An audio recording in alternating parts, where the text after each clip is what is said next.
কত সন্তান, কত বাবাকে দেখলাম সন্তানের লাশটা কাঁধে নিয়ে যাইতেছে।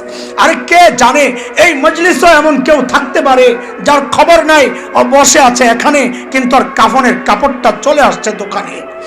আরে কে জানে কালকে খবর পাইতে পারে বয়ান করে গেল হাসান জামিল তো দুনিয়ায় নাই, চলে গেছে, কিন্তু আমার দিল তো রয়ে গেছে সেই এক অবস্থায়।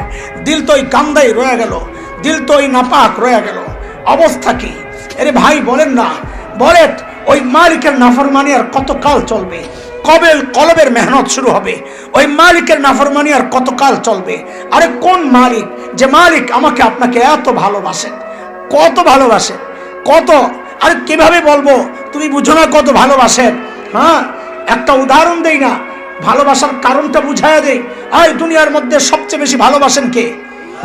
আল্লাহ বাদে, রসুল বাদে, আল্লাহ রসুল বাদে আমাদেরকে সবচেয়ে বেশি ভালোবাসেন কে? মা। মার কলিজায় কত দরদ আর মায়া আর মমতা, এটা তো শুধু মাই জানেন, আমি কেমনে বলবো? তবে কোরআন হাদিস পড়ে মাসআলা শিখে কিছুটা অনুমান তো করতে পারি। যেমন এক মাসআলা তো এমন আসছে যে কোনো সন্তান যদি বাবা মার আগে মারা যায় তো বাবা সন্তানের লাশের পেছনে পেছনে যেতে পারেন, বাবা সন্তানের কবরেও নামতে পারেন, কিন্তু মায়ের জন্য সন্তানের লাশের পেছনে যাওয়া নিষেধ, মায়ের জন্য সন্তানের কবরে নামা নিষেধ। কেন?